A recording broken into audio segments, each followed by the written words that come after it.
Well, good morning. So this morning we have a 2011 Equinox.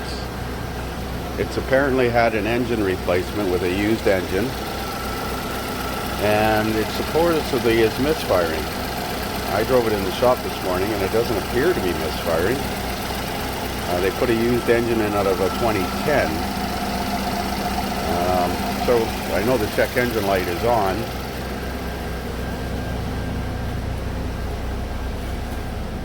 Check engine light is on, so we're going to scan it for codes and see. This thing's, well, I don't know what the mileage was on the 2010 engine, but it only had 89,000 or 85,000 kilometers on this one. So let's set up the scanner and have a look at fault codes. So it automatically detected it as a new vehicle.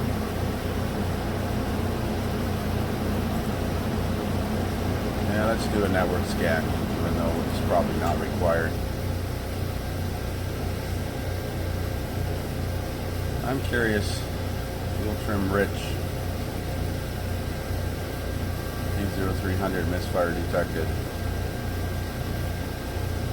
Now, it's sure has had battery disconnected with the engine R&R, so these lost communications with engine control transmission, those could be because of the battery being disconnected. Ambient air temp sensor, short the battery. Well, let's have a look at misfire counters and see if it's actually recording misfires. P0172 is running rich. He said he put a new high pressure fuel pump on this already. Let's look at misfire data and see if it's reporting misfires right now, even though it doesn't appear to be. Misfire on cylinder 2 and 4, 3, 1. Lots of misfires in history, but no actual misfires right now. I wonder if it's got a restricted exhaust. And I wonder if he did a crankshaft variation relearn because this is a different engine. Maybe we'll run it up to temperature and check the fuel trims. Fuel trims are not in this diagnostic list. Fuel trim data. See what the fuel trims are doing right now. Negative 22%. Long-term fuel trim is at negative 22%, so it's getting fuel from somewhere. I wonder if the crankcase is contaminated. I'm pretty sure he said he put a high-pressure fuel pump on this engine.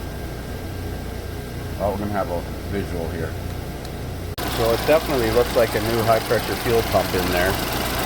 The connector looks pretty shiny.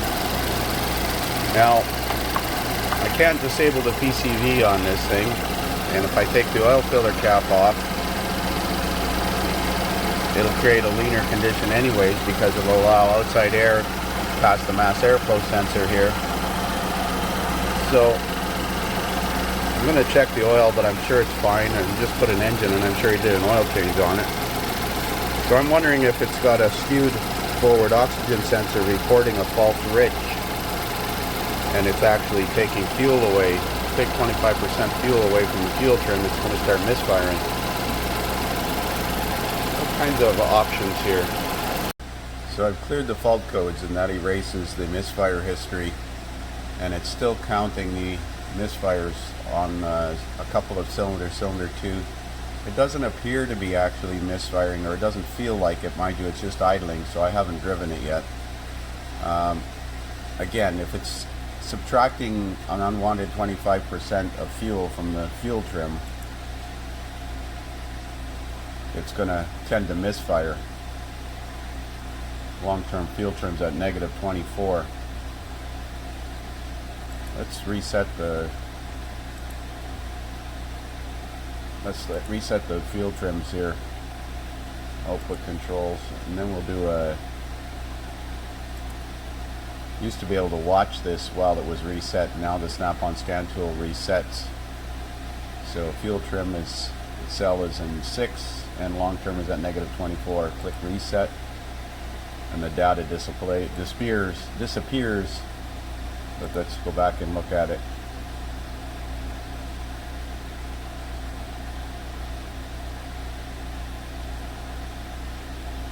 happened to it? Short-term fuel trim. It was at the top of the list before. Oh, here it is. So it's already, you know, subtracting 18-19%, and the short-term fuel trim is so it's going to max out at 25%. So it's either got a skewed oxygen sensor. I'm going to lift it up and have a look, but I think that sensor looks like it's fairly new. There's variables on this one for sure. So once it reaches the limit of 25%, it's going to set that P0172 code eventually. So I don't know if you can see it, but there's where that oxygen sensor lives. Way up on top of the manifold, right there. Doesn't want to focus. And it kind of looks fresh, but you can't really tell by looking at it from down here. The connector looks fairly clean, so it could be a new sensor. And I'm going to call him and ask him if he replaced it. And I'm going to pull that sensor out and try and get a fitting in there and check exhaust back pressure. So you can actually hear it misfiring and running, stumbling. I'm going to reset the fuel trim and see if you can hear it change.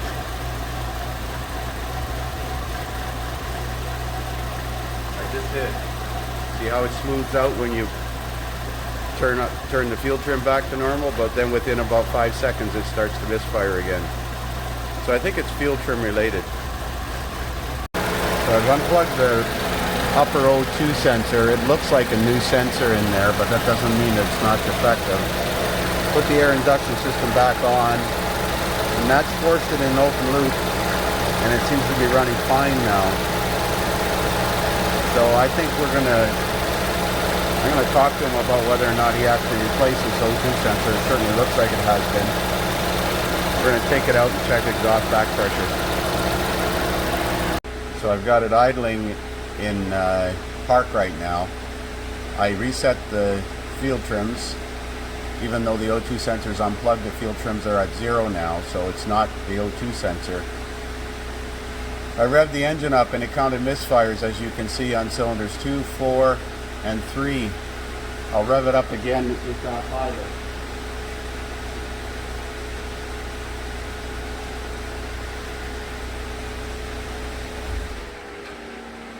That's interesting. It actually stalled.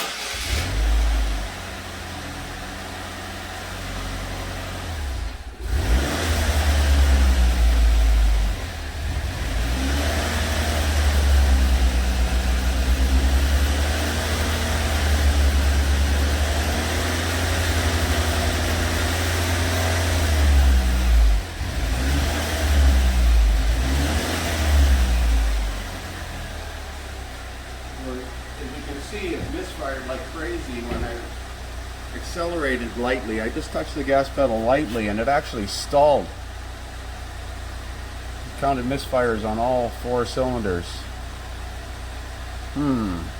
So I'm going to check the exhaust back pressure. So there's exhaust back pressure at an idle, virtually non-existent. I'm going to rev the engine up. Hopefully it doesn't stall.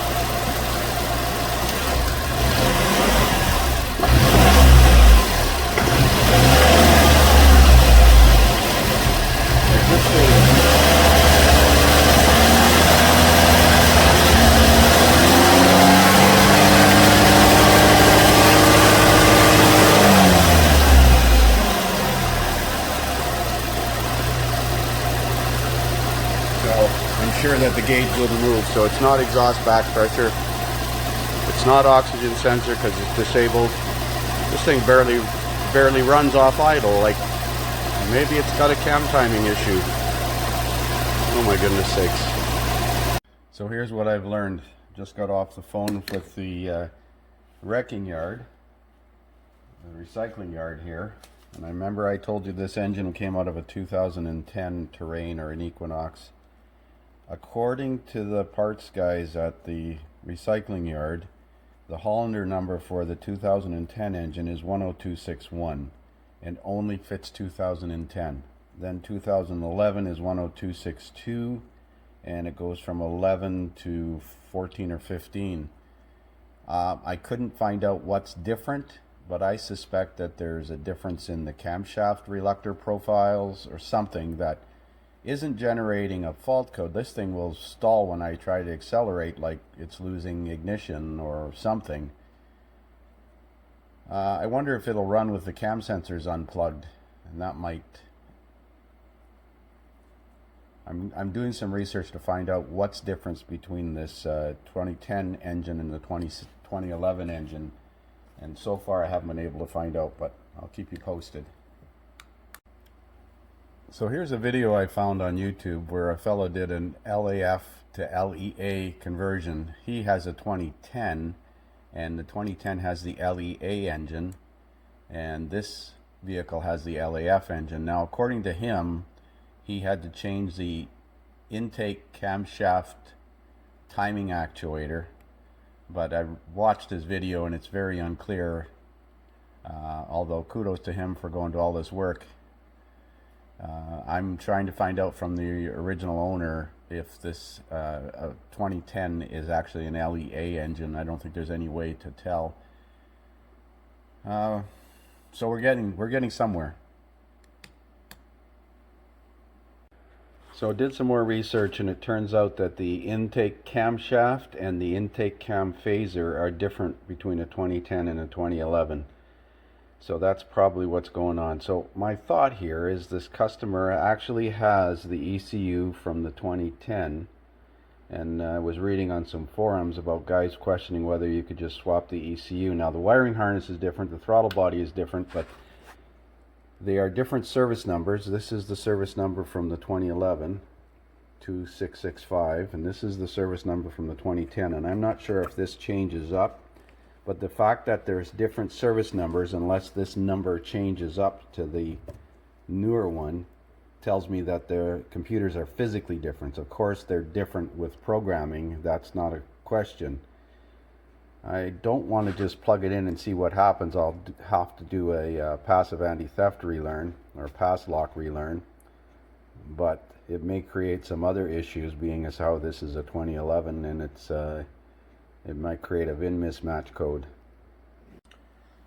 So I decided to check another source for information. There's a company in the States that I use when I need computers sometimes, especially plug and play computers, called Flagship One. I looked up the ECM for a 2010 Equinox, and it shows me a list of compatible part numbers, and the 12637489 is right here, and the 42655 number is also here somewhere. 12642655, 12642655 right here. So they are the same hardware. So I think I'm going to go ahead and put that other ECU in there from the 2010 and try a passive pass lock relearn.